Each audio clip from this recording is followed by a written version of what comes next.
啊，我看他们经常在一起，可能是来真的。Ich will nicht, dass du noch mehr Ärger bekommst. 我还以为你为了电脑跟我跟嘉荣出去的事。Deus haver sortit algun moment del despatx, oi? Ja, és clar que he sortit. Oh, wunderbar. Unsere Familie führt wirklich Musterehen. Davon verstehst du nichts, Charlene. Dad, was war denn los? 当然是真的了，应该留下来为我父亲工作。我也想。Creus que ens podries tornar a l'escai? Někteří z nás by chtěli spát. Non, non, elle est allée chez Lorraine. C'est son témoin, ne l'oublie pas. Now listen, what are you going to do about them bloody neighbours of yours?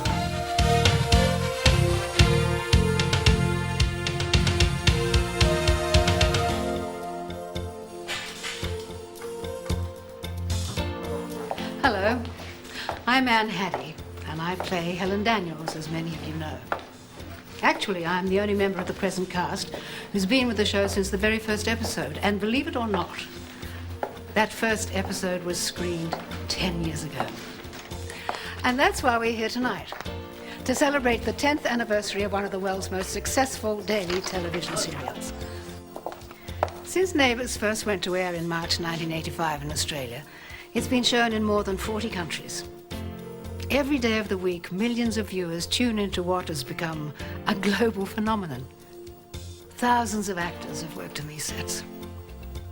So let's have a look at how the lives of some of these people have been affected by the show during the last 10 years.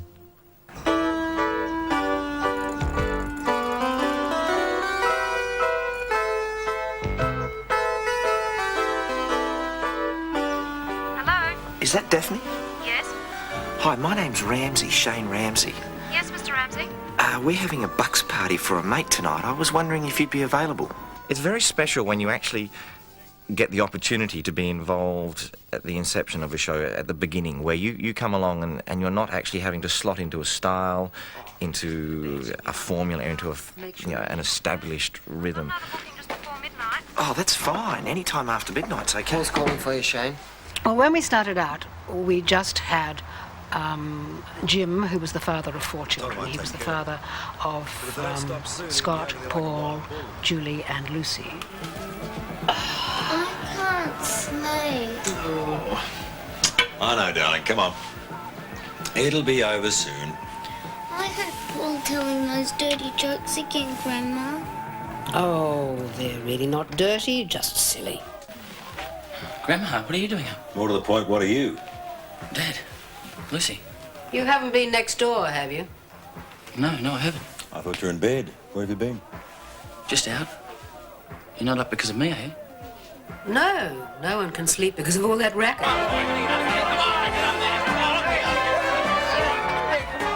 Daphne was a great character. She came into the show at the very beginning, back in 1985, as a stripper. But of course, being a family show, they could never take it further than the name being mentioned, which I was greatly relieved about. So I never actually had to strip. Oh, no.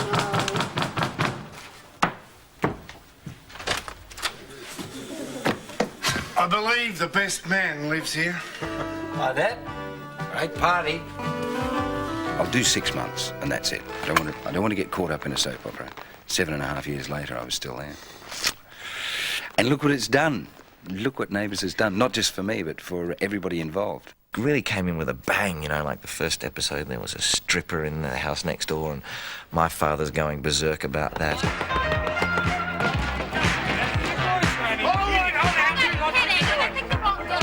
I want a word with you, Flod. G'day, Mr. Ramsay. Don't try to get round me, boy. All right, Drew, look, the party's over. Then I'm trying to be Olympic diver, and my brother wants to drop out of school, and it didn't sort of edge into it quite slowly from what I can remember. It really came in from the start.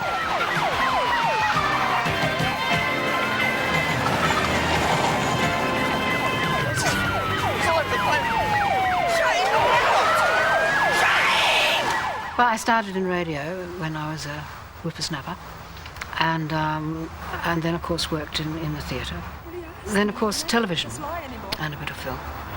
The last 10 years it's been Neighbours. I know it's no consolation, but might be better in the long run that he does know. I think he could live with the suspicion, but he can't live with the truth. She takes the whole world on her shoulders, doesn't she? She manages very well to help people when they need help and to butt in when they don't need to have anyone butt in. But on the whole, I think she's a lovely person. And what I like about her, too, is that she has this wonderful relationship with the young people. I mean, if she can, then my career's ruined. Yes, but if your name's associated with a book full of lies and half-truths, what's that going to do to your career? Exactly. Shane Ramsay was one of the four Ramsays. There was Max, Maria, and Danny Ramsay. Hey, what are you two doing here? Going for a swim. Where's Shane? He's getting changed. Like an old woman this morning. Flaming parties going to all hours. Won't do his training much good, you know. Danny, Scott. Oh, here you are at last. Where's the girls? He was he was a bit of a misfit, you know, someone who'd spent all their life training to be an athlete, and then suddenly their athletic career was cut short. So they had no professional training other than diving. So he then spent his time trying to find a job and love. And in the 18 months or so I worked in it, just didn't get any. Shane, why don't we get a place together? You can't be serious. It was just a thought. Well, it was a very nice one. Well, I think it'd work out really well. It might not. If we lived together, Daphne, it might split us apart. It could bring us closer together. And for the time being, I think it's better if we keep things the way they are. All of us had quite good acting backgrounds and didn't come into the show with any preconceived ideas of what was going to happen to it. It was just a marvellous opportunity to work, a great ensemble feeling amongst that cast. Yeah? You don't remember me? I'm Daphne. Daphne? The stripper from last night? Oh, yeah, I didn't recognise you. With clothes on. Yeah, I know. Do you mind if I come in? I was in the show for 2.5 years playing Daphne, and over that period of time, I think possibly there was some of my personality injected into her. But I always felt that she was totally different to me, and I enjoyed playing her for that reason. Des, I'm not made of fairy floss. No, sorry. Look, I'm not made of India rubber either. I would prefer to do it on my own, okay? Right, sure.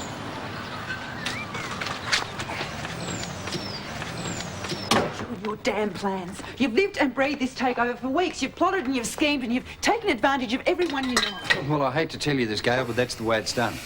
You see, I'm trying to provide the security that you become so fond of. Oh, don't play that tune again, Paul. I have heard it and heard it. Look, I know what I want and I'm going for it. Now, you can say whatever you like, but I didn't bully Gran. He's a bit of a ratbag. But he's not. The thing about Paul is I think the reason people got to like Paul so much, it's that the cliched character you love to hate. She's done it again. Done what? What have I done? You're always telling other people how to run their lives. Is that all you said? No, I mean, once she had decided the wedding was cancelled, the obvious... I enjoyed working with Ellen very much. I think, and looking back on it, you can see how well we worked together. Please sit down. No, I don't want to. Helen, Douglas conned all of us. I beg your pardon. The company solicitor rang me this morning. He tried to contact Douglas's solicitor, but he doesn't exist. Oh, is that all? We felt, and we're working in it, that there was something quite magical about it in the sense that just what we were producing with the time you had and all that sort of stuff. What's this? Trash and treasure? I was really surprised because I was working in England at the time when Neighbours went to air and got such a reaction as it did. I thought, oh, well, it'll die out. But instead of dying out, it just grew and grew and grew. And here you are, sort of 10 years later, and people are still watching it. Well, back in the 70s, we started buying a lot of Australian movies. The famous ones like Picnic, Hanging Rock, Break 'em Around, all played very successfully on the BBC. So we'd established an interest in Australian programming. One way or another, I was asked to make up a plan for a BBC daytime, full daytime service, and the obvious thing you need is a soap that runs every day. So where do you look for a soap? Well, in those days, the choice was there were 6 soaps in the English language, 5 of them made in Los Angeles and 1 made in Australia. A daily soap like The Archers. And it was probably the least difficult decision anybody's ever had to make. Because you looked at the 5 American ones done on those dreadful studio backdrops with a lifestyle which is so remote from that of the average inhabitant of Bradford or Barnsley that it makes no sense. And then you go to Australia and you're wheeled into a room with the Grundys and you're shown the Australian soap, and it's got cricket in the opening titles, it's got exterior scenes, it's got music by Hatch and Trent, and you know the only problem is whether the English audience will take to it, whether the British will like it, and they did. And when I went over there a few years ago, quite a few years ago actually, it was wonderful to see the reception that I received there.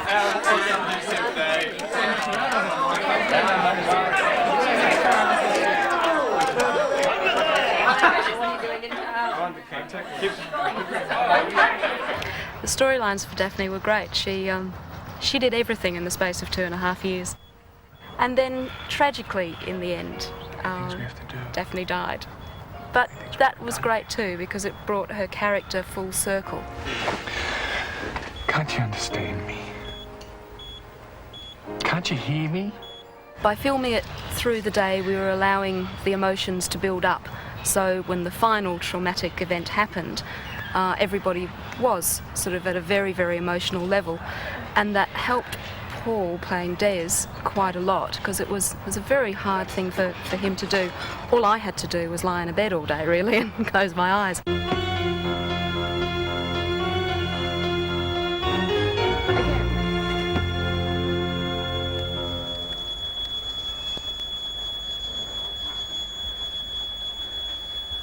I'm sorry, Des, it's not going to do any good. She just spoke to me. Oh, no. Oh, no. No. No. No. 7.5 years since I left, so it's a long time. A lot of things have happened. Work-wise, I've done quite a few mini-series, spent a lot of time working on stage, a few trips backwards and forwards to England, doing various shows over there. I've been back in Australia for the last couple of years and spent all of last year doing the Australian and New Zealand tour of Blood Brothers with, funnily enough, Stefan Dennis. And it was the first time we have been working together since Neighbours days, so that was a really lovely reunion. Excellent, thanks a lot. You too, bye-bye. Well, Neighbours was about to start on Channel 10, and I had a call from Jan Rutz, and I'd been working for Grundys in another series, a few months before that, a series called Possession, playing a clothes horse, very upper-class clothes horse. Tell Annie I'll eat in my room. I'll come up later. No, don't disturb me. Mother? Your father did a very wrong thing. And they called me along to audition for this character, and I thought, oh, it's probably more of the same, so I went along and played it sort of rather pucker. And they looked at the screen test and called me and said, well, that was very nice, but she's far too upmarket. So they made me screen test again. So I went back and I flattened her out and made her more Australian, and I got the role. I loved playing her because she wasn't essentially a soapy character. I think she had more levels, a bit more added dimension to her. Oh, that's right, run away. Harold Bishop, don't you dare. Don't you dare follow that woman into that house. She's very upset. So am I. She was a bit of a female larrikin, really, and very much, because, I mean, Max Ramsay was the character. She went in as his sister, and I sort of worked on the basis that deep down they were very alike. I'll just stay long enough to make sure that Max and the boys get back on their feet again. Back on their feet again? What's that supposed to mean? All in all, I mean, it gave me a chance to work with some smashing people. I made a lot of very good friends. I mean, I spent a lot of time working with Ian Smith, who played Harold. I've had it. Put that finger away, Well, Harold. what is next on the agenda for the neighbourhood chit-chat, eh? Ingrown toenails? Warts? A man's home is supposed to be his castle. All right, Harold. And a lot of people said at the time that the storyline has got us together, that it was a mismatch and it should never have happened. But it was really perfect because they were chalk and cheese. They were so different that it worked. And he was a lovely character. He was a bit of a fuddy-duddy, but heart of gold, and she manipulated him appallingly. Now, why don't you go and slip into something a little more comfortable, eh? What is a soap opera? Well, I tried to write this in a book about 8 years ago. I'll read you a bit. Soap operas have no beginning and no end, like the universe, perhaps. When a new soap opera begins, the characters are shown already living their lives, dealing with their problems. When a soap ends, the viewer must know that the story continues somewhere. It will just not be shown on television. You see that $5, Graham? In 2 years, it's going to be $5 million. It's a nice dream. Only fools dream, Brien. And that is one thing I'm never going to be again. We like stories, our children like stories, and that is what Neighbours and all the rest of the soaps do, with greater or lesser success. I've been to the sets of lots of television programmes because, well, first of all, I'm a television critic, so it's my job to. And this has led to my writing books about television as a fan as well as a critic. What upsets me is the deceitful way they've gone about this business from start to finish. I don't think Charlene will ever learn. It's just one mishap after the other with you, isn't it? Now, just a minute, Jim. It is about marriage, it is about love, it is about hatred, it is about affection, it is about family, it is about the young contending with the old. All these things get into serial television, and it is a way of people looking at all aspects of the society. It is a safe space to return to. The characters may change, the storylines may change, but Neighbours is always there in that particular slot.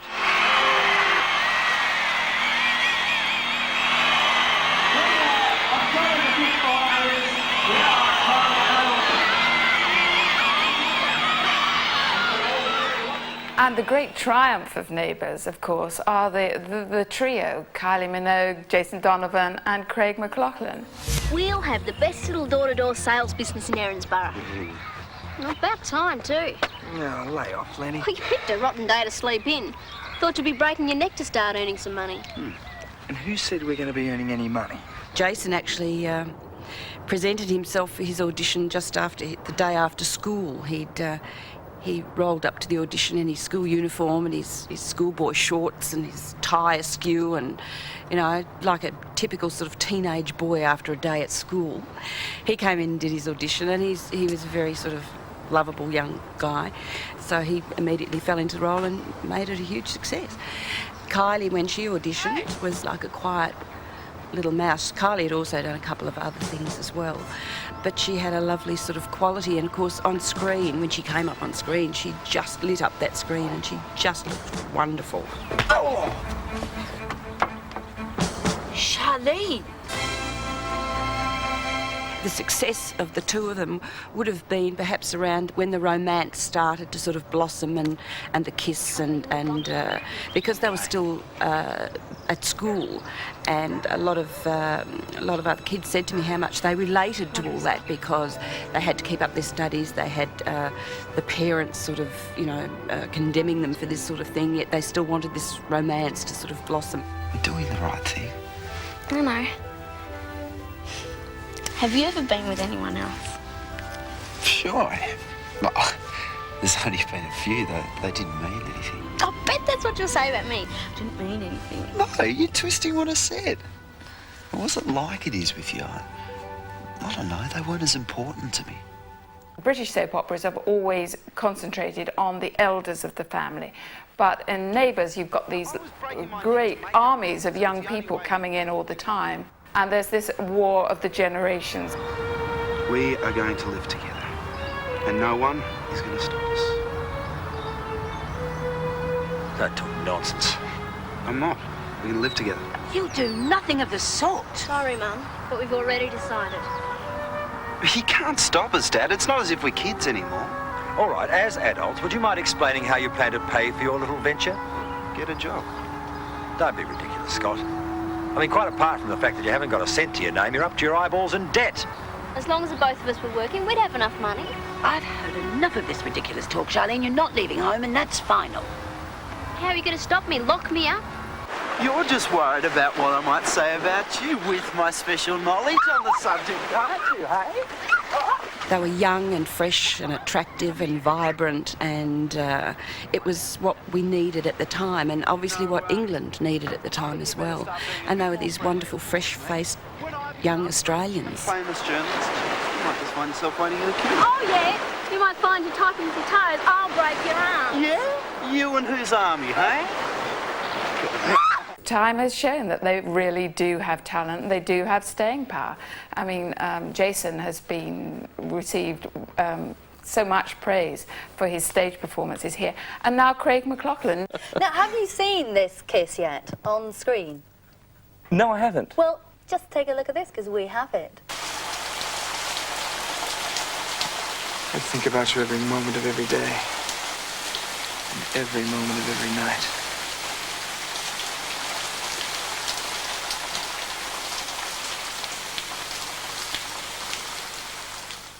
Just cut that there.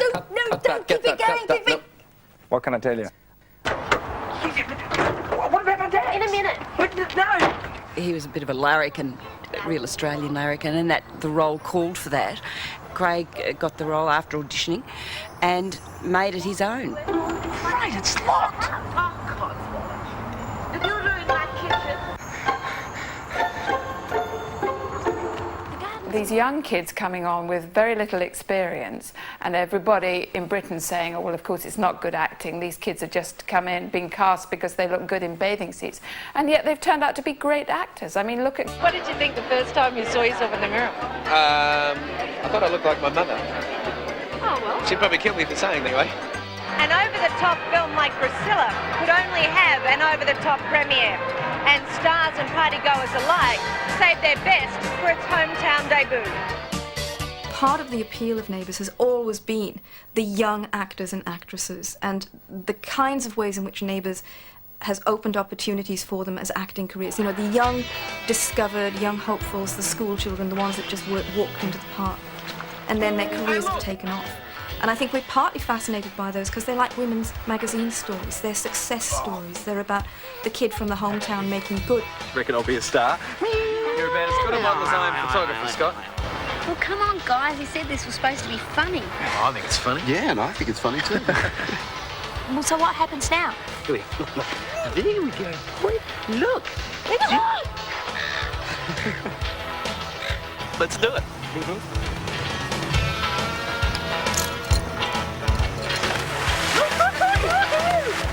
Do it. Hi! Bye-bye, guys. See you at home. Hey, come here. Love you. Have you ever been with anybody but Blondie?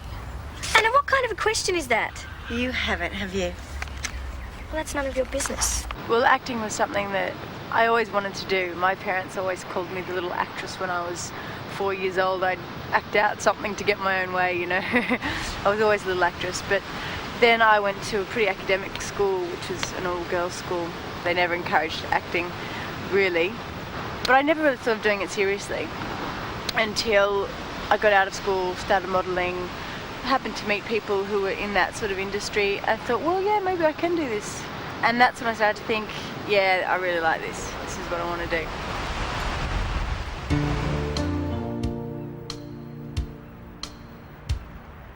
I came over and I did a few shows, chat shows and talk shows and touring stuff. And then I did a panto. I then did Whose Life Is It Anyway, which was a tour of Britain. I went over to America. I lived in America for 6 months last year. Then I did another panto. How unusual. From then I actually went from that panto, which was Jack and the Beanstalk last year. I did a tour of Blood Brothers in New Zealand. We kicked off in New Zealand, did 3 months there. And then Sydney and Melbourne. Well, Melbourne first, then Sydney. And came back, and here I am in panto again. I've basically been doing stage for the last 2.5 years since I left Neighbours. I don't know if it's a fortunate thing or not, but I've been playing a kid, literally, for the last 12 months. I'm in Blackpool at the moment doing Peter Pan, which is a panto at the Grand Theatre here. And Ask me about Peter Pan and I'll tell you it's probably a childhood dream because I get to fly all over the place. This is the pantoid Peter Pan. It's not the play Peter Pan, and it's very different. This is sort of more it's behind you and oh no you don't and all of that, and sort of lots of audience participation. Oh, it was nearly working. Peter Pan is, I guess everybody knows, the boy that never grew up, which I guess is a bit suited to me from what people say about me. Whee! Here we go, bounce down, up. But the flying is the best fun. I mean, I can see every kid out there in the audience is going, wow. Now, whether they're going, wow, he can fly, or whether they're going, wow, I want to do that, Mum, I don't know. Very nice. Very nice indeed. I think for what it's done for me, I mean, I wouldn't be doing this today if it wasn't for Neighbours. I wouldn't have the profile, certainly over here in the UK and in Australia and in an enormous amount of places around the world if it wasn't for Neighbours. It also taught me an incredible amount about the television industry. Look at this! Cop this! Cop this guy over here! Quasimodo! And they said it was work. Excuse me? Oh, crikey, where'd you spring from? Good question. I'm a little lost. You're English. Yeah, that's right. I'm looking for a recording studio which is round here somewhere. Are you in a band? Yeah, the Pet Shop Boys. Oh, well, I'm sure you're destined for big things one of these days. Over the last 10 years, we've had quite a few sort of famous people in the show. We've had famous cricketers and footballers. Warwick and I got some business to discuss, so if you don't mind. Can I have your autograph? Yeah, me too. Sure. Oh, no one at school will believe this. An internationally famous actor that we have had on the show, who's known throughout the world and has toured here in Australia with shows and everywhere else, is the English actor Derek Nimmo. Well, I was sitting in my bedroom in the Hong Kong Hilton when suddenly the telephone rang, and to my surprise, it was a lady called Jan Russ, who was a casting director of Neighbours, who I'd worked with in Charlie Girl with Johnny Farnham and Dame Anna Neagle in the 70s. And she said, hello, Derek. And I said, hello, Jan, as one would.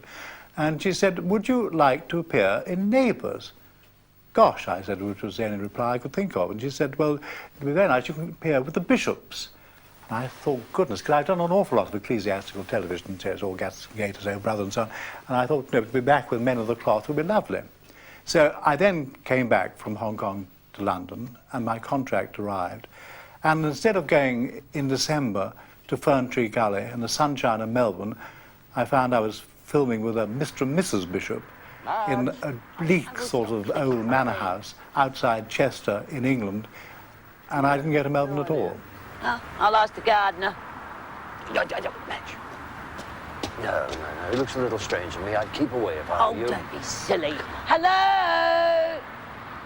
I'm from Australia. You've heard of Australia? Oh, Australia? Oh, yes, yes, I've heard of that. It's a long, long way away, isn't it? Yes, it is quite a long way. I was wondering, could you tell me what they are? Oh, them's plants. That's what them are. The bishops had come to England to discover their roots, and for some reason they went to the manor house and they thought I was the gardener.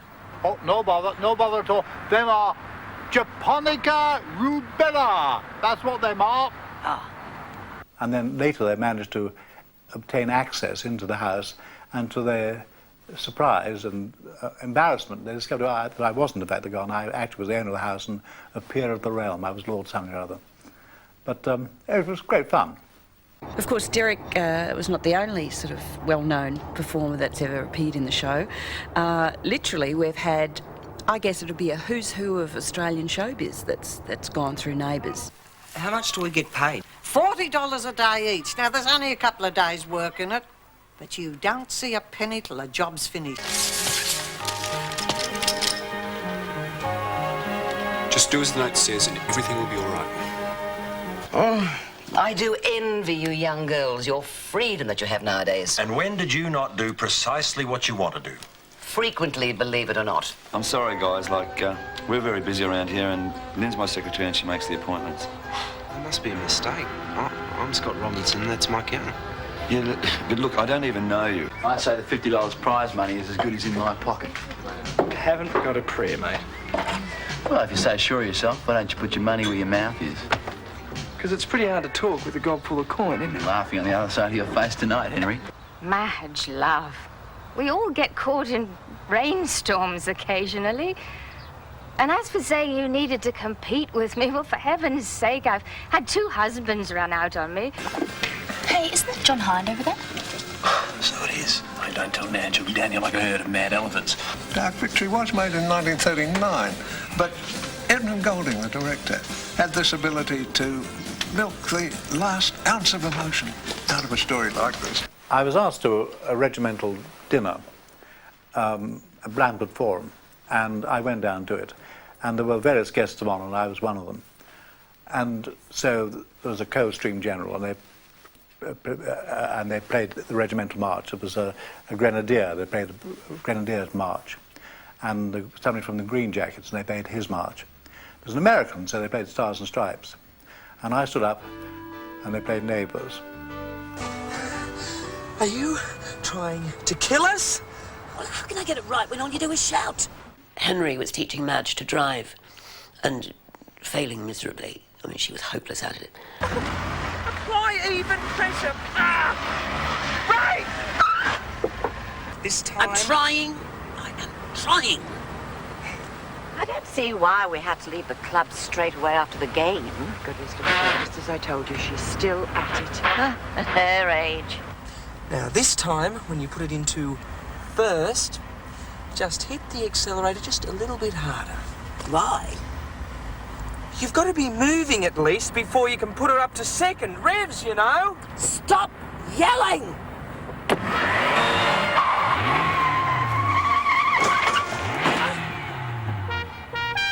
Typical. Go forward! Yes! And there was Myra de Groot, God rest her soul, who played Eileen, Vivian Gray, who played Mrs. Mangle, and myself. And we were just standing there. I mean, it was a one-off. They couldn't do it again because we didn't have doubles on the costumes. And be absolutely saturated by this downpour. But there was this scene in Lassiter's where the chef hadn't shown up and all of the characters had to go and help out. And I think this was certainly about 7 years, I think, after I'd left the show. And Madge got on the phone, and I just remember her saying, I don't care who she is, Shane Ramsay, you get over here and help us out, and hung up. As I said, I'd been out of the show for about 5 or 6 years. Shane will be here in about half an hour. Oh, good. Oh, listen, I appreciate this, both of you. Thanks. Come in. How was the drive? Horrific. Oh, Lucy. Oh, dear, what's happened to all that lovely hair? God, Katie.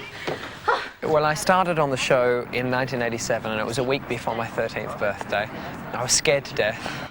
When I first started, I was basically working with Haddy and Ellen Dale, and I think that was the best thing that could possibly happen to me because they moulded me into being a proper sort of young actor.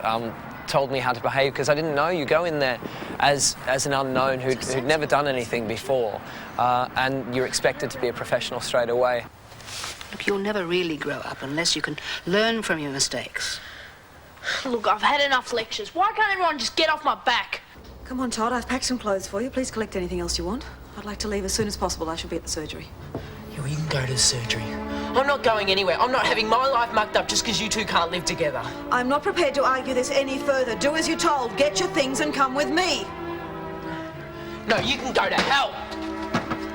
It was difficult to develop a character in the early stages, and then by the time I got to 16, 17, and I wanted to change him slightly and create him into something else, it was too difficult, and he was already established. So basically, he was just me. You flaming idiot! It wasn't my fault. You moved the trolley. Listen, spare me your excuses. You're sacked. You can't. Look, I need the job. One week he'd be, you know, cleaning dishes in a restaurant, and the next week he'd be, you know, making babies with Phoebe. It was good fun. I think he basically did everything. He had for 4 years in the show. He did an awful lot.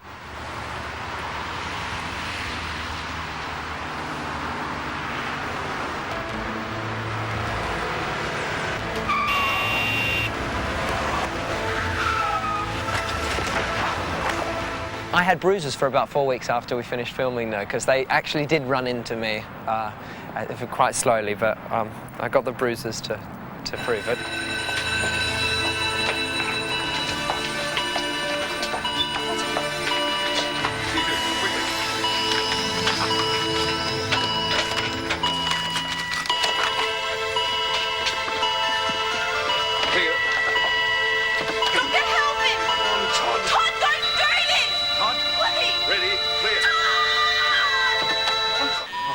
No. Julie, listen to me. Julie, somebody get him out of here, please. Julie.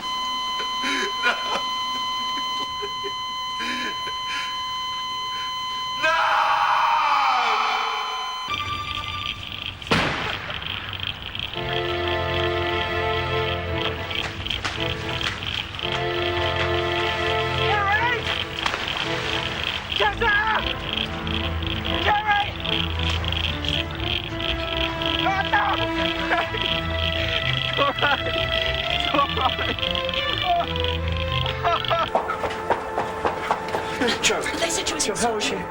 They took her straight in. She's pretty bad.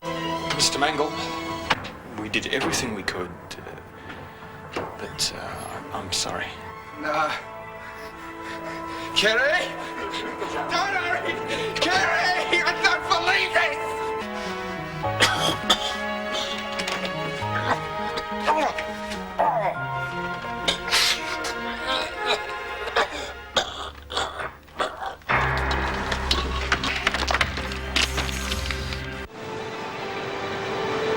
I'll phone search and rescue. No, he's all right. He's here. He's here somewhere. He has to be.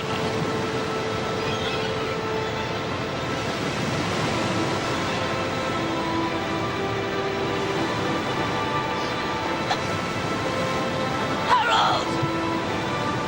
Answer me, love! Well, of course, there was the occasion of Harold's sad demise. Harold! We had the air sea rescue service out, and they had helicopters everywhere. I mean, it was quite an epic.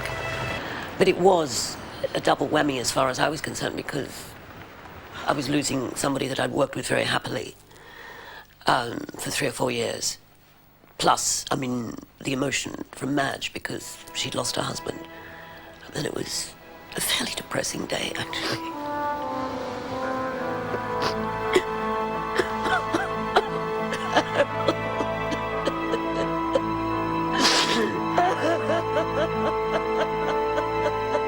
A lot of people don't realise, because it was passed over very quickly, that Lou, Harold and Madge all went to school together, you see, in Queensland. Lou called Harold Jelly Belly all the time because he was like the tubby at school. And Jelly Belly? Yeah. You hated it when we went to school, didn't you? Well, it suited you then, and it suits you now, Jelly Belly. It was a good relationship working with Aunt Charleston, because she was a wonderful Madge. I mean, she breathed Madge, I think, Anne, and Ian was tremendous as Harold. Marry me, and that's what life will be like, I promise. What are you saying to her, Carpenter? And then I came to Melbourne and tried to stop Madge marrying Harold, you see, as Lou. Harold won the day, and Lou disappeared off back to his car selling in Queensland. And lo and behold, I was in Adelaide again 3 years later when the telephone rang. It was my agent. Would I be interested in going back into Neighbours? To play opposite Anne again, because Harold had gone on deep sixed himself. He'd gone for a long swim on a short beach. I have to sleep on the couch, though. It's the only space we've got left. Oh, what about my back? Well, I enjoy playing Lou enormously because when I first came in, it was so well written. And I was able to bring facets of Lou that I was sort of stealing from a series I did 20 years ago called Number 96, where I played a character called Jack Sellers, who had quite by chance, a dirty laugh, because they kept saying in the big print of the script, "Gives dirty laugh." Come in. Right, whiskey and soda for me, gin and tonic for the Sheila, and where's all your chips and nuts? And for 2.5 years, I was walking around going... So I endowed Lou with a little of that, you see. It was like another generation. It was like Son of Jack, as it were. He's a rough diamond to me, Lou. He's been a millionaire a couple of times over.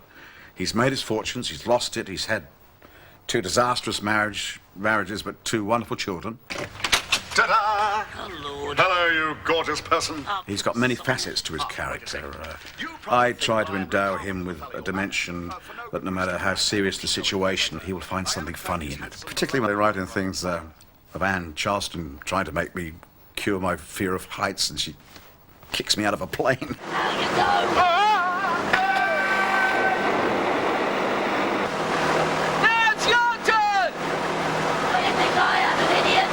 And decided to depart from Neighbours, so Lou never did get her to the altar, and she was sadly missed for a while. That's why he made a fool of himself, going through the change of life, as it were, at the age of 50, sitting up at the breakfast bar with Bouncer the dog on a bar stool and Lou the other side, sharing a jug of milk together, because he wouldn't tell everybody he was 50.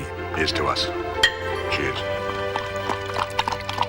And I do miss Bouncer. Where is Bouncer? Oh, isn't it cute? I want one, but Scott was too stingy. Well, Bouncer was actually somewhere between 12 and 14 weeks old when he first started on the show. I actually was approached by Grundy's to find a dog for the show, and had to be a Labrador and a male. He was quite an excitable dog, even from a very young age. I had no troubles socialising him. He was sort of very easy to get on with people, and when he first started, it was a case of just being in the shot, running around, grabbing something and playing with something, which was pretty well what most pups would do.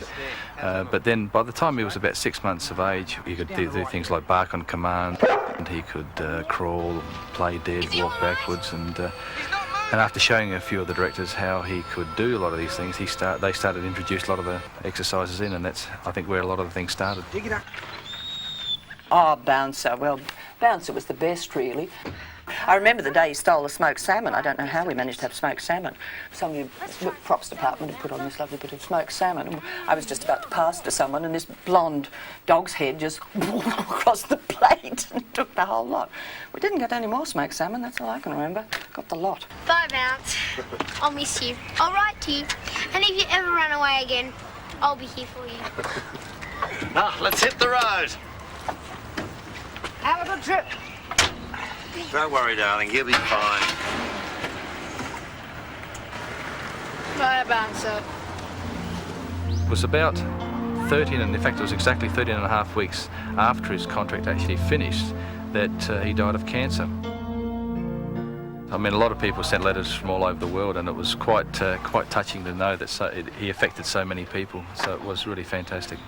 If the purpose of this life is to fight the good fight with strength and grace, then Todd has already fought his fight and won. The tragedy of his death is for those of us who are left behind.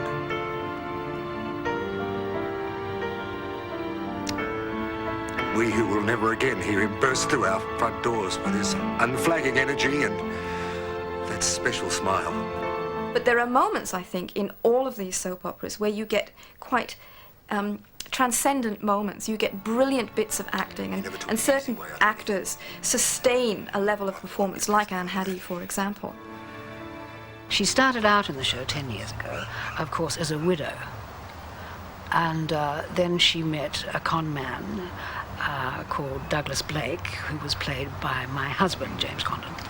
And she was really taken in by this con man and was about to marry him, but found out what a rotter he was. And then there have been other friends that have come from out of the past, wonderful actors. And then I finally married a wonderful man who turned out to be a bigamist, so I didn't like that too much, so he went. I just hope that you can forgive me. Joy Chambers, who of course is Mrs. Reg Grundy, plays my daughter Rosemary. She's an adopted daughter, but we get on extremely well. And it was rather interesting once, talking of boyfriends, because Helen went over to New York, where Rosemary is domiciled, and fell in love with Rosemary's fiancé. This other woman of Gerard's, it's my own mother, isn't it? Does she hate me very much? Of course she does, why wouldn't she? Give her breathing space, she'll come round. You know she's got too much common sense to let something like this come between you two.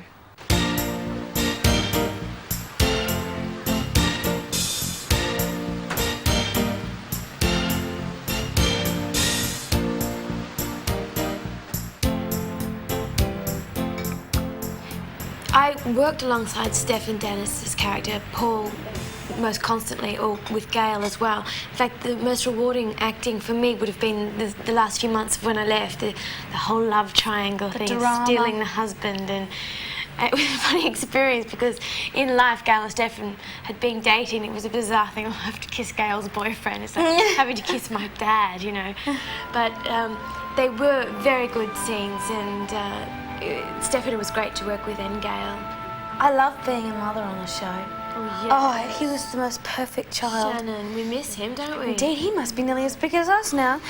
He was one of those gorgeous, adorable, expanding babies. And he never cried. Oh, I remember complaining that they used to write down that he cried all the time, and he couldn't cry. Even if you squeezed his big toe, he wouldn't cry. Don't admit that you hurt this poor child.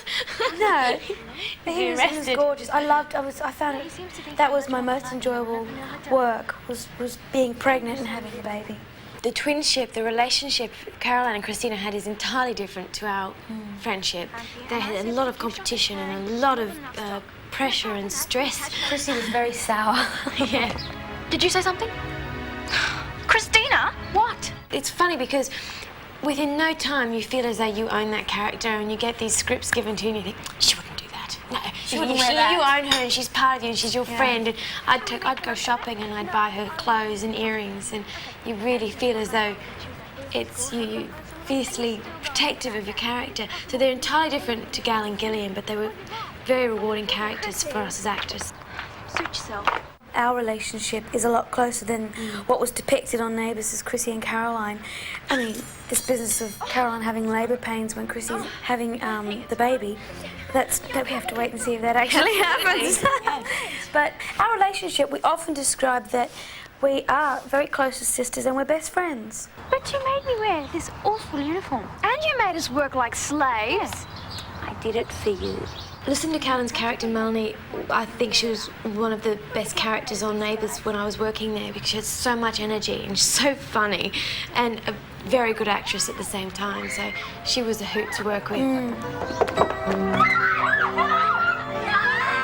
Melanie was also a great favourite with British viewers and with me. I mean, not only did she have this awful hiccuping laugh, which we all waited for and enjoyed and did versions of. He makes me laugh. He's such a funny person, don't you reckon? But she was the woman who waited. She was the loyal friend who finally got her man. And in the meantime, she won the love and appreciation of her man's child. I mean, what more? What better example could women have? I remember talking to Reg Watson a few years ago, and I believe that he found it quite difficult to scheme Neighbours because he didn't want it to be the same as other things he had done. And he wanted it to be light and to have a sort of comic edge. Do I enjoy comedy? What a silly question, Mr. McGill. I love it. I mean, sense of humour keeps us all going.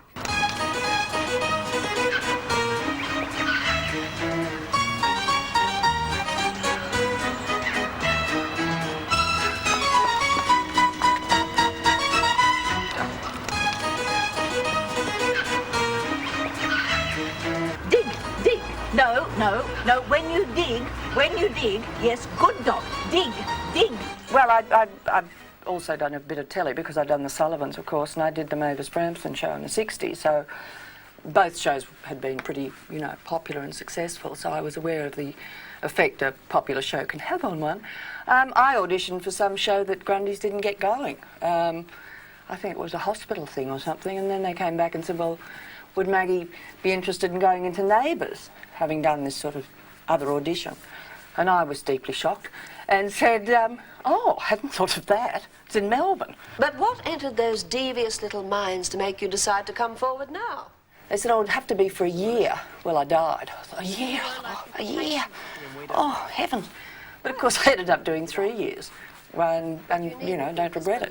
It was a terrific experience because you know, to actually be in one place with a group of people and get to know people. In theatre, you're always moving on and you have close friendships for a minute. And then you've moved on. In 3 years, you actually get to know people and get to know the crew and, you know, everybody working on it. And I enjoyed that. Take me to the Bridge of Sighs where my true love and I did pledge our very souls. I think it took me a good 9 months to actually get it where it was, you know, comfortable. And that's a combination of many things. I think writers getting to realise what you sort of do best and gearing their work to your work. And just took me a lot longer than I thought. But in the end, I enjoyed her enormously because I felt that she did have sort of a bit of a three-dimensional quality and, you know, there was a bit of fun to her as well as the sort of severe side. So I ended up sort of pretty fond of her, really. Cheers! I think the writers do a terrific job. I think they work under enormous pressure with a serial, and I think it takes a special talent, and I guess not everybody has that talent, and it's the easiest thing in the world to criticise the scripts, for heaven's sake. Well, if he uses the post-40-hour famine pig out as a chance to... The story team begins each week with a group of characters and a group of stories at different stages of their development. They work out in general terms what they're going to do with the whole week, and then they sit down and, in detail, plot each of the 5 episodes.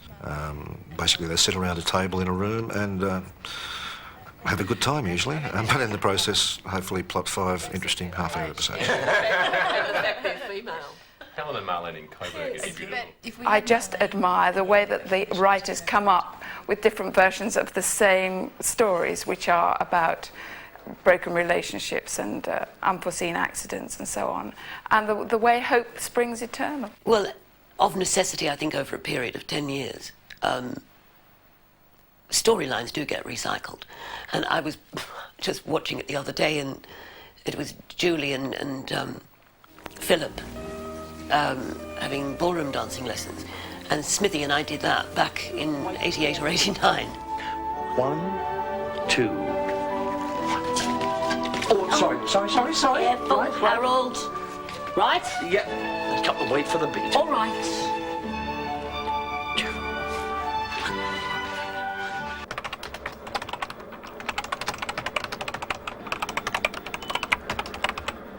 Okay, so the 5 writers get their individual storylines. They write their individual half-hour episodes, which then come into the script editors who edit the scripts so that it all seems like a seamless whole, so that it all looks and feels a little bit like it's all been written by the same writer. And I get the last look at that, and then it goes off to production. There's huge numbers of scripts that arrive on your desk every week, and not only do you get the scripts, you get the storylines, which are about 6 weeks ahead. So you've constantly got a lot of stories running around in your head trying to keep track of them. It's a fairly major task. We have meetings every Wednesday morning where we bring up the problems or talk about what you're going to provide for the director for his block, any special props or what you're going to do to locations that they've found. Cake competition, so we'll need to see the evidence of, say, half a dozen cakes that have all been entered on the trestle table, and it's been finalised down to 2 impressive-looking cakes, Marlene's and Cheryl's, and we'll see name tags on each of the cakes. Sticking out of the cake somehow, it could have a little banner, a little flag or something. What I would like, I don't know if you've considered this, but there's banners or some kind of signage. See how we go with the budget, but I wouldn't mind one saying Erinsborough Primary School Fair to begin the whole thing. Are we saying it's an Easter fair? Who's going to bake these cakes? Are you going to get them baked outside to make them look like homemade cakes? I thought Kate and I could bake the cakes. A lot of people have the impression that actors wear their own clothes.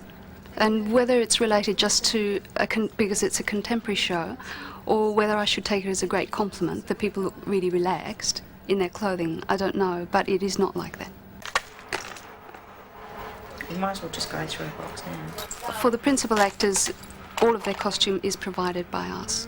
We do work to keep up the colour content, to keep up the brightness. Blue skies look very good with colour.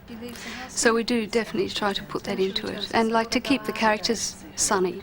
Then you have until midday to do it. Yes. And that's no problem. We've got a good-sized studio, but it'll only hold 4 sets at a time.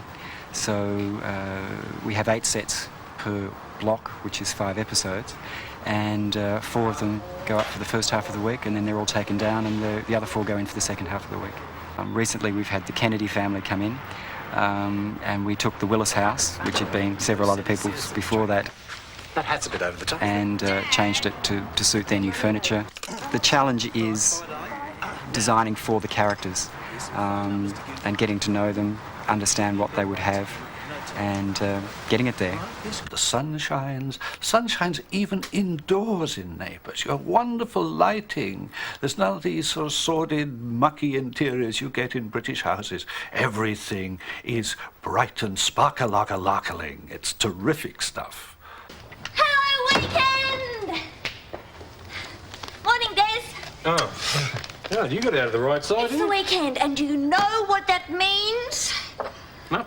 It means that I am free. I've got 2 whole phantasmagorical days away from the office. This is the Lassiter's complex, which we've just spent a little bit of money fixing up. This, again, was one of those sets that you just accept. You arrive, you're being told that you're looking after this location, and because it's always looked like this as far as I can remember, I tended to just take it as it was. After about a year, I started looking at it and decided that we needed to spend a little bit of money to get it back to where it should be. Things like the thatching on the Lassiter's building, that had to be redone. That was starting to look a little bit thin. We also did a large redevelopment out the back around the lake, just to make it a more usable area, because we often have to go outside to shoot scenes of people walking around in bush settings. So we decided that we'd redevelop the back area just to make it more usable. It's extraordinary how the show is made every week, even though a lot of us have been in this business for a long time. The elements that put this thing together are so varied and so complex. It's just extraordinary how it all comes together. Yes. It's that turn from the 1-2 shot. Okay, fine. If it isn't going to work, just pre-frame it as a 2-shot Mark and Ren. Okay. Mate, what are these guys like? I don't know. It's one of Ren's. Listen, mate, how would you feel about having a couple of country kids down here during the Easter break? Kids whose parents have had a pretty rough time with things. Sounds good. Yeah, it wouldn't hurt, and, well, it'd probably do them some good. Okay, see you soon. Ah, power dressing. I was just talking to Junior Match. Could we just have a look at, from Ren's entry, so let's say picking up shot 3. Okay, guys, if we can take it from just when Riley enters, please, you can jump in those closets. We'll just check out what's going on there. We'll just run it like it is at the moment, and then we'll see what to do. It's a massive operation. But the surprising thing about it is that it actually happens, it actually works. It rolls on and it keeps turning out the product. What are you guys doing? Having lunch. Yeah, great. Getting crumbs absolutely everywhere. What happened to you being busy? I am. I've got a very important business meeting here this afternoon. Oh, here, is it? That's right. I've got to turn this big star into cutting edge. Excuse me? Yes, you like that, don't you, big sook? You'd like me to stand here all day and brush you down, wouldn't you? Well, I'm telling you now, it's going to take a lot more than big brown eyes to get past me. Hey, if you keep on talking like that, I'm going to start getting jealous. Oh, who cares? She's beautiful. I enjoyed being on Neighbours a lot, and I was there for 4.5 years, nearly 5 years, and I loved every minute of it. It was, everyone always asks me, you know, did you miss out on something because you were doing it constantly? But the fact is that I don't know. I enjoyed myself while I was there. I had a good time and had good friends. I made lots of friends, and Jeremy Angerson, who I worked with for a while, we had a really good rapport on screen, and it was off as well. She wouldn't really go out with someone called Hamish, would she? No, Josh. He's male, he wears country road gear, and he lives in Burley Griffin Drive, Elliott Park. What do you think? So, Hamish. Hamish is the sort of name you give to your pet rabbit. We quite enjoyed each other's company. There were lots of girlfriends. Todd seemed to go through them quite regularly.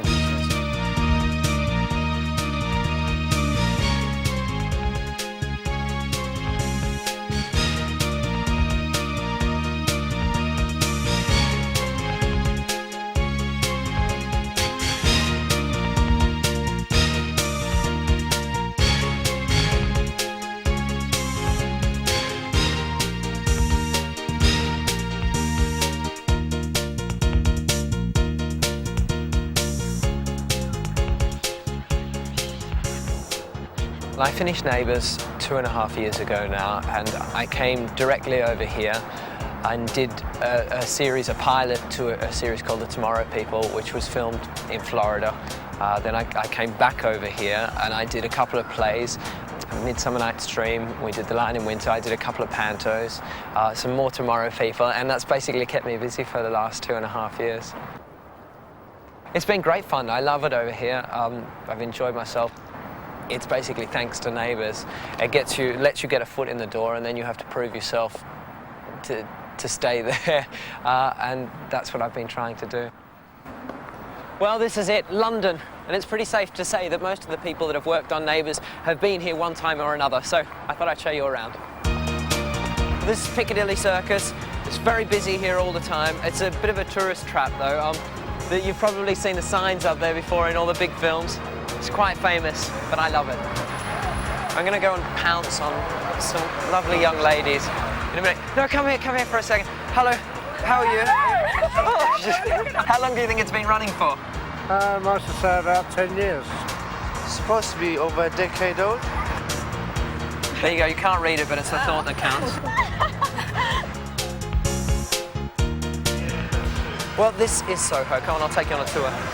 If you have a look up here, the tattoo place here. This is one of the best tattoo places in London, and this is where my mother got her 43rd birthday present, which I gave her. We're coming down Soho Market, which is quite famous, and all of this. I'm about to get run over.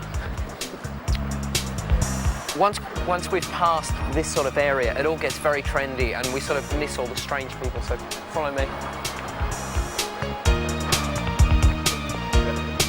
If you have a quick look up here, this is Madame Jojo's, which is the most famous drag queen club in the world.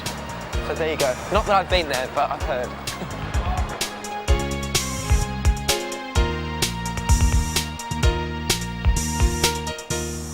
Can you tell us a little bit about Bar Italia? Bar Italia was opened in 1949 by my grandfather, who came to England with nothing. It's still the only authentic Italian cafe left in London. Yeah, and who's the most famous person you've had buy coffee? I would have thought Francis Ford Coppola. Really? And what about people like Kylie Minogue and stuff? Yeah, and Jason Donovan, yeah. So this place has a special interest to people from Neighbours, I'm sure, because she's wonderful, Kylie. She enjoys using the bar as well.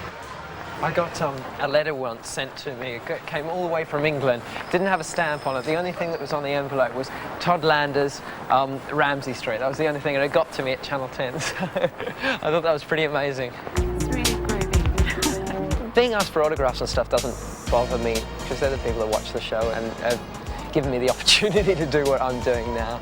It doesn't encroach on my privacy at all. Do that. Excuse me, do you watch Neighbours? Yeah, oh hi. Hello. How long do you think it's been running for? I don't know, about 10 years. 10 years. Spot on. 10 years. 10 years. You're right, you're wrong. It was sad when you died. Oh, thank you very much. It was really sad. My girl sat there crying.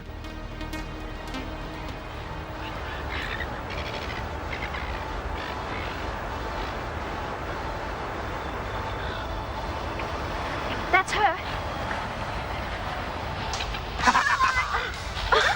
One of the things I love about watching Neighbours is that it's set in Australia, this strange foreign land, which is so different and so glamorous in our minds.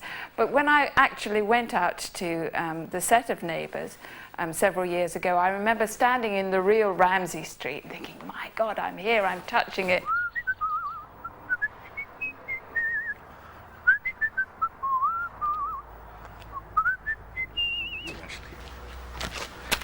Tell me, Bill, how long have you lived in what we know as the Ramsay house this year? Just on 14 years. Uh-huh. Yeah. I remember the first time I actually filmed here about 5 years ago. I thrashed you once, Carpenter, I'll do it again! You couldn't get that lucky again in a million years! Oh, don't let me interrupt. It was just getting interesting. I told him it wasn't welcome, Madge, but he won't listen. It's you who isn't wanted, Carpenter. Tell him, Madge! I received a very large bucket of water from your balcony, straight on my head. It wasn't me. No, I lived in here with Madge, of course. Yes, yes. I believe they actually advertised it on the billboards and things in the real estate offices. That's being right. part of the Neighbours set. That's right, yeah. It was advertised in the Age. So... I don't think they forced the price up, do you? Just slightly. One night, it was 2 or 3 children came up, about 12 or 13 years of age, and they said, "Can we speak to Jason and Kylie?" And I said, "No, they don't live here." They said, "Yes, they do." I said, "No, they don't." And they said, "You must be Kylie's dad." I said, "No, I'm not." And I had to convince them that, you know, but a lot of people, when it first started, they really thought the actors lived here. Every week something different's happening, and Yeah, right. when it was your birthday and all the balloons outside the house and the everything. giant sausage roll. That's right, yeah, that's another one, yeah. And when they kicked our post box down, the horse. Oh, that's right, when Lauren came into the show. That's right. Well, it's never been the same since, honestly. Not as the horse, actually. Can I ask you a question? Yes. You really Kylie's dad? No. Oh. Would you mind posing for a photograph with me, please? Sure, yeah. My Lovely. pleasure. Thanks. Whereabouts you from? From Wales. Oh, Taffy, are you? From Wales, yeah, I'm a that's- Taffy, yeah. There you go. It's cost you 500 quid, you know that, don't you? Skint, thank you. How long are you over here for? I'm over here for my mate's wedding. I'm over here for a week. I've been here for a week. My mum more or less said, if you come to Melbourne, you've got to see Ramsay Street ticket. We actually get quite a few English tourists coming out to the set. They sometimes get quite a surprise when they find that I'm from England myself. Because I be born and bred in Hampshire, you see. A little town called Fareham. Well, thank you there, sonny boy.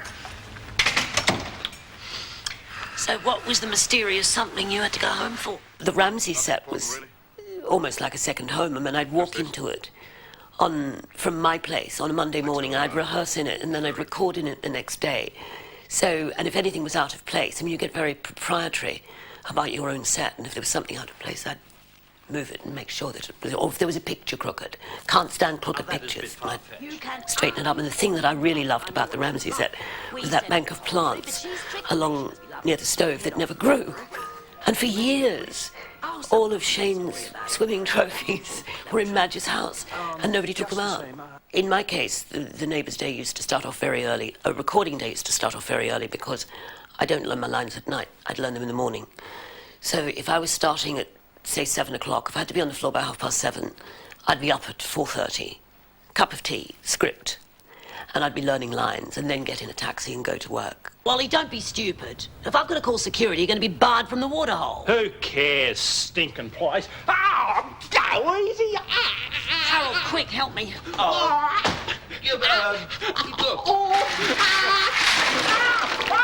Let me out! What's that supposed to do?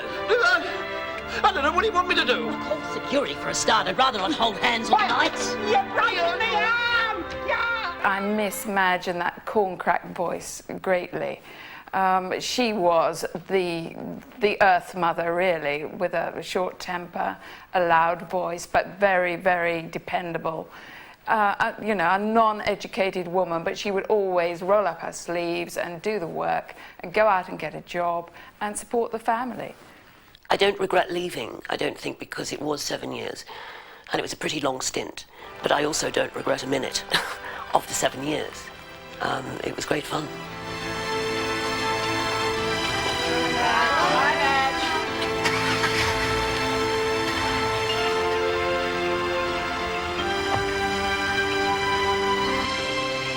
I didn't know what the audition was for. I just was told it was a general sort of go-see, which I was still doing at the time, going around to production companies.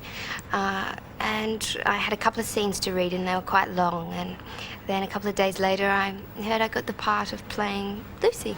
Actually, she started off playing a teenage girl, average teenage sort of person. God, Gran spoke to you, right? Yeah. I'll bring around some Charlene's too. That way you can just pick whichever fits you best. Don't bother. What's no bother? I don't want any old cruddy school uniforms. Left school, worked sort of in the family business, left that, had ambitions of being a model. I'm trying to do you a favour. I'll know better next time. She went away to be a model. And she came back married off screen, married her manager. And now I'm back again. Come back as a go-go dancer. How interesting. Down and out, the modelling career didn't work out. Is the limit. Lucy goes home to her grandmother, which is played by Haddy. Oh, I can do it, Gran. I know I can. Especially with David behind me. everything I've achieved so far, I owe it to him.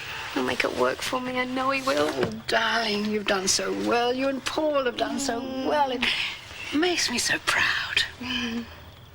And Haddy, I mean, she's really special to me. She's like my own grandmother, really. I don't know why. It's just I feel something really nice there with her, and we work well together. And I learnt a lot from her as well, and people like Alan Dale, the older actors, because they're more experienced. And when I came into the show, yes, I was really young, 18.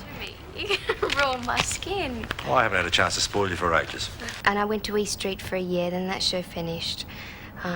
Then I went to London for a while. Did guest presenting on shows over there, bits and pieces of work. It's difficult to work over there. It's not easy. It's hard, but everything's hard. Yeah, I really enjoyed working with the kids on the show, you know, so I was always a bit sorry that Dorothy wasn't more at school, but I guess, you know, it just doesn't work out. It's one of those things that doesn't happen. But I would have liked more of the school. I always enjoyed that stuff. Boys, stop that.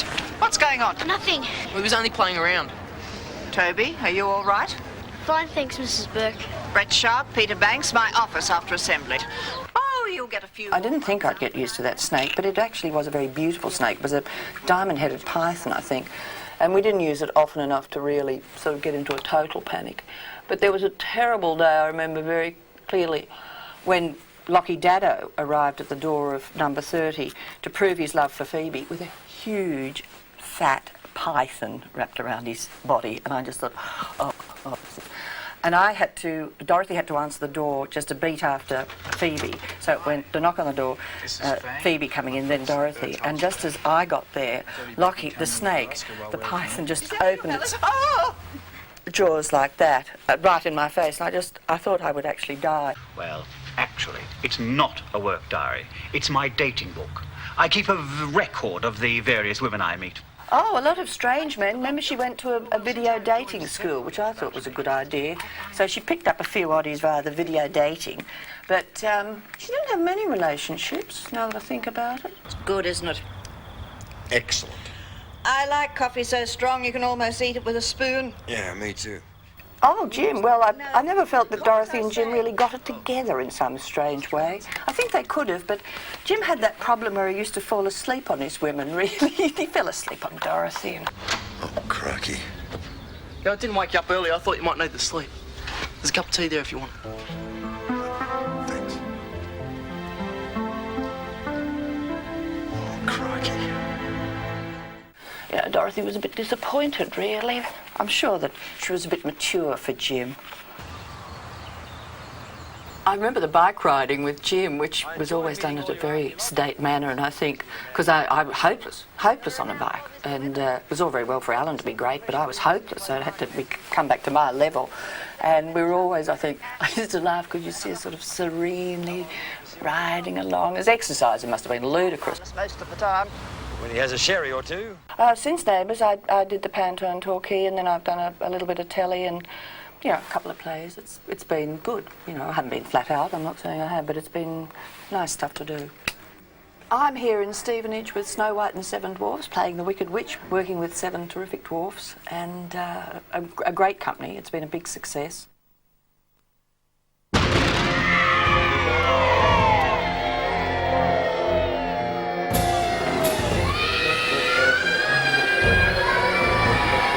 It is I, Morgiana, the Queen of Moravia. So you boys and girls better watch your behaviour.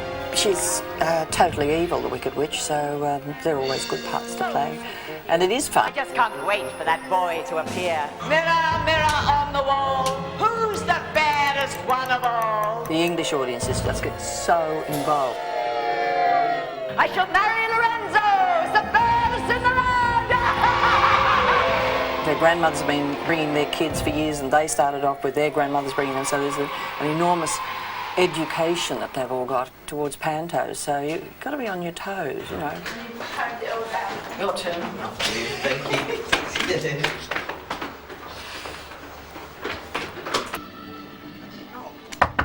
Come in. Here we go. Oh, hello. Pete, hello. Come in, Pete. Thank you. Sam. Hello, lady. Hello, Warren. Hello. Come on, Ray. Come on, yeah, come on, Alan. This is little Peppy, little person's dog. Actually, you were on the Neighbours set. When was that? Yes, I did. I visited the Neighbours set in about 1989.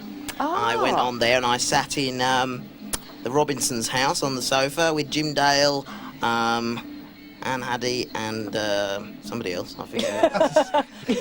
Going to come and tour in Australia. Yeah, that'd be good. We could all move into Ramsay Street because it's amazing. All of a sudden, we could be the second cousin once removed of one of the characters in it already. All of us, couldn't we? Be the relations. English relations. That's it. We just come over. It happened to be passing by.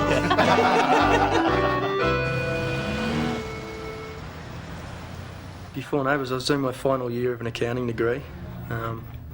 Wasn't really what I wanted to do, but perhaps it was something that gave me a little stability in my life as far as acting being very inconsistent, maybe getting 4 or 5 auditions a year.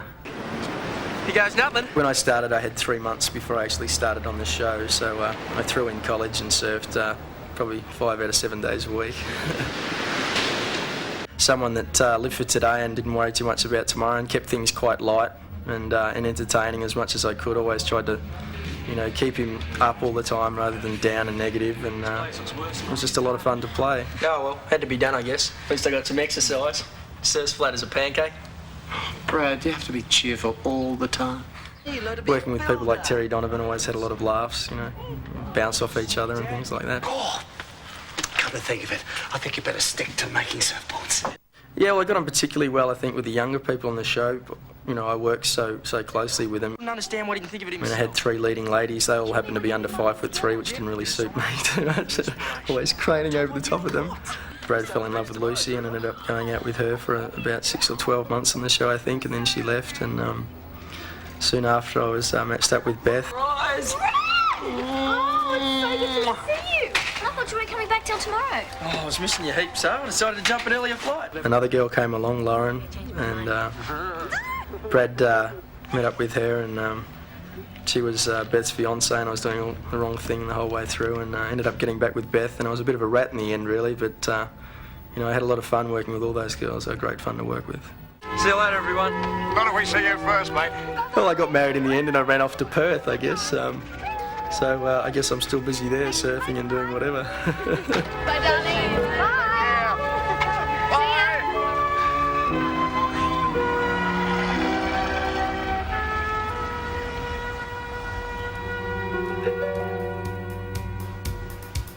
I see this job as being 7 days a week, 24 hours a day. It doesn't stop because you've got the public out there, and if they come up to you, you sort of can't push them away. There's a man over here that watches Neighbours all the time. This young man here. Do you watch Neighbours? Oh, occasionally, yeah. So how many years do you think it's been going for? I think about 9 or 10 years now, isn't it? You are right! Do you like the character Lucy? Oh, you're Lucy. Yeah. Lucy Robinson. Oh, is that you? Yes. Melissa? Yes. Bell? Yes. Yeah. People do run up to me in the street, still recognised as the character. So that's how I know that she's still popular, because people still see me as that person and say, why don't you go back into the show? We missed you so much. And sometimes people mistake it for being realistic. I was asked, why weren't you at Julie's funeral? That was your sister. How could you not be there? And you get called not Melissa, but Lucy. And I play along with whatever they sort of want, even if it's in my own time. I never sort of brush anyone away and sort of say, go away. I love Lucy, she was my favourite. Oh, really? What did you like about it? Her image changes over the years. Look at it. You look great. Oh, thank you. Thank you. One of the things that happens on soap operas is that an actor will leave the soap and they don't want to lose the character, so they substitute another actor. Leave her alone. I cast around, obviously, and don't necessarily look for someone who looks like the previous performer. The public don't worry about it after a while. Once they've seen that person, sort of after a couple of weeks, they completely forget who played the character on previous occasions. Neighbours, we know, is in the top 2 or 3 of the TV ratings. What Woman does is basically focus on programmes that are in the top 10 of the ratings. We basically tune in to their needs. If they are watching a programme that's in number 1 or 2, we will try and cover that in the magazine. We arranged a trip to Australia. We've actually done 2, booked a studio, went out with a photographer, and started working for our covers. This was my first shoot when I was there in November, and it was the first time I met Scott Michaelson, who was brilliant, he was lovely, and we worked with the character Lauren as well. For the first time I worked with Dan Fowson and Peter Brady, which is Rick and Cody, and they were great fun. Well, this is a good one. That's an issue that is quite recent for us, and we've worked with Richard and Kimberley, and this was actually done on a Sunday because it was the only day we could fit in with their working time for Neighbours. Obviously their filming time is very demanding, and there's lots of early mornings and very late evenings that we have to work around, but we tend to get there, and they do give us a lot, and I think they appreciate, you know, how popular Neighbours is in the UK. Annalise, well, I mean, she is a very, very beautiful girl. I can't think of anyone in soap opera who's ever had this kind of drop-dead, gorgeous look. And yet, you know, despite being so beautiful, she is not dumb. She has views, she has standards. Scott Michaelson was my boyfriend at the time, and he was going along for an audition. So I went along as well and had an audition, and I saw Jan Russ audition for the part of Beth Brennan, actually.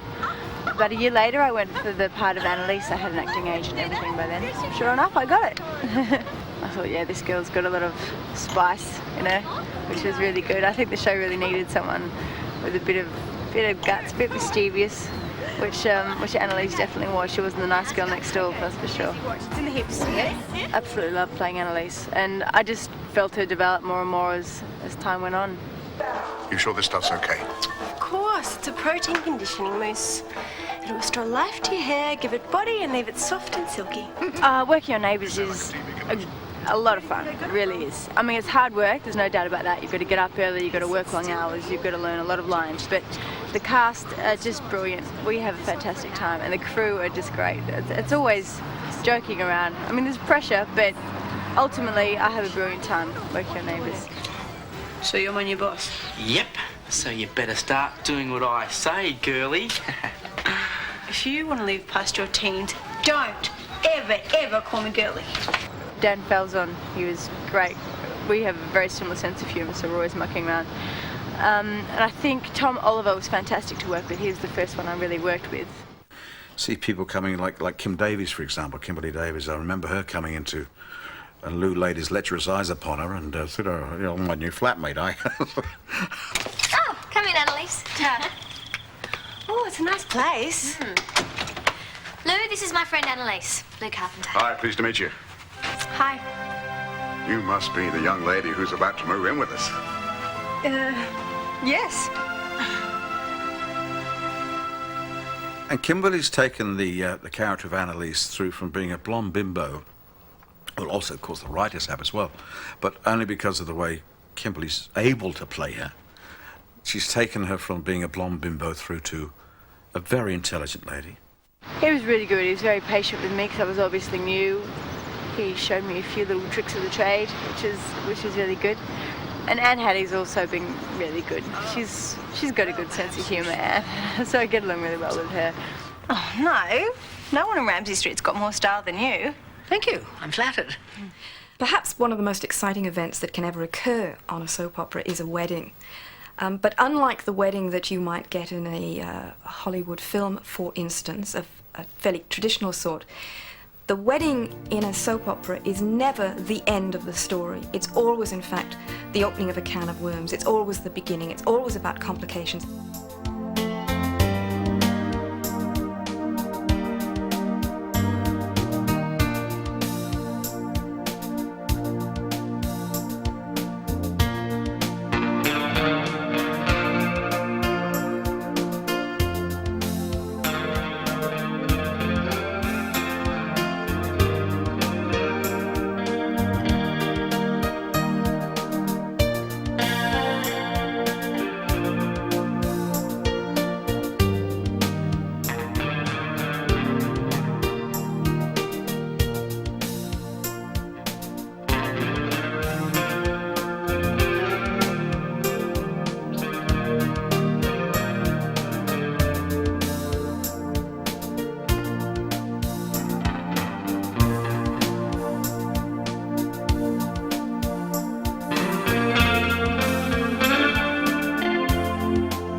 can't do this.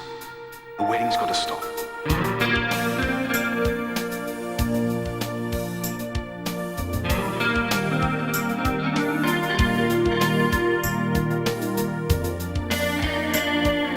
Without Neighbours, I wouldn't have spent 12 months in England, which I have to go back and spend probably another 12 months over there, 6 to 12 months. And because I was living over there, I got the opportunity to meet some different people, and Nicola walked into my life, and it's been fantastic. She's come back over to Australia with me for a holiday.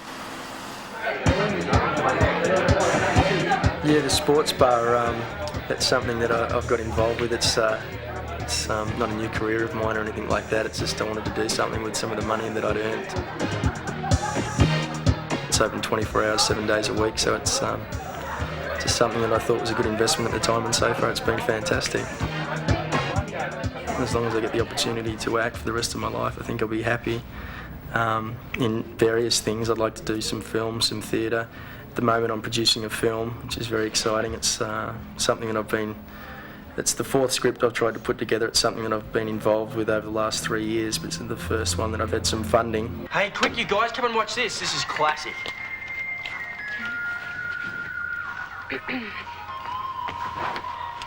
Yeah, I've got a lot of fond memories of Neighbours, the cast, and I don't miss the early starts, but no, it was brilliant. I had a lot of fun.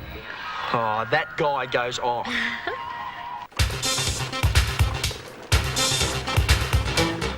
Yeah, I think my life's pretty good, I suppose, for a 21-year-old. I'm having a pretty good time. I've done a lot of things that a lot of 21-year-olds haven't done, that's for sure. It feels very strange to me that people think that I'm actually Annalise on television. Actually scares me a bit, because I don't think I'd like to be like Annalise in real life. I'm a lot more sensible and stable than Annalise.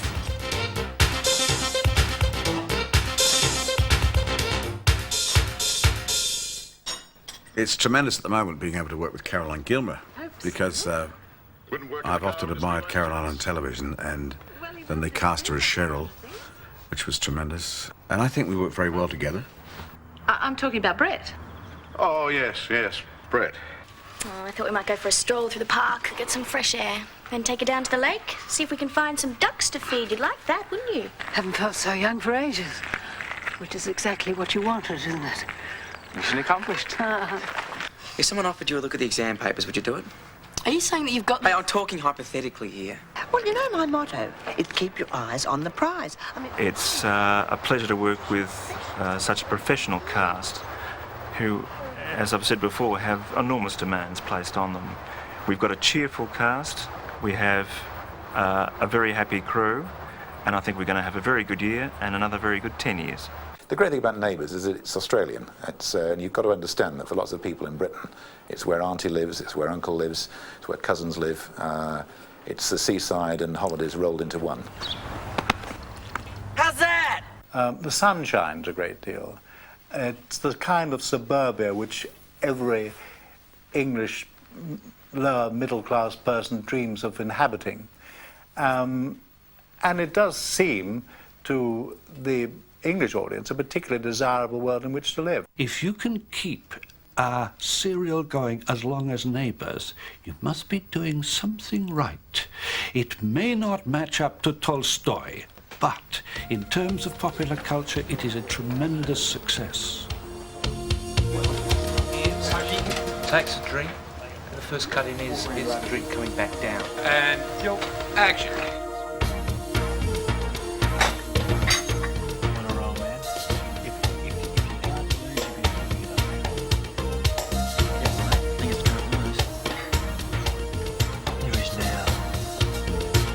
Okay, and cut. Terrific. Okay, that's a wrap, folks. See you at 7 o'clock in the morning. As you can see, there are quite a few of us who are past and present members of the Neighbours Club.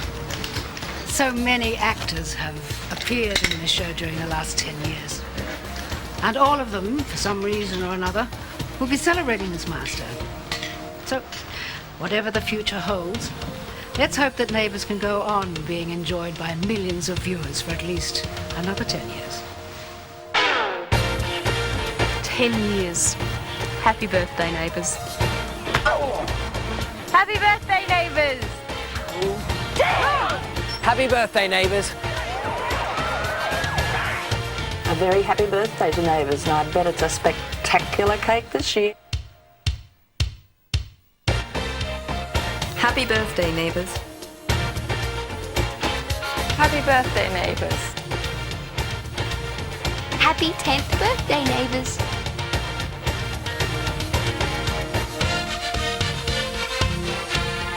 Happy birthday, Neighbours. Happy 10th birthday, Neighbours. An extraordinarily happy birthday. Happy birthday, Neighbours. Happy birthday, Neighbours. Here's to us. Cheers. Happy birthday, Neighbours. No, I thought it was happy birthday. No, together.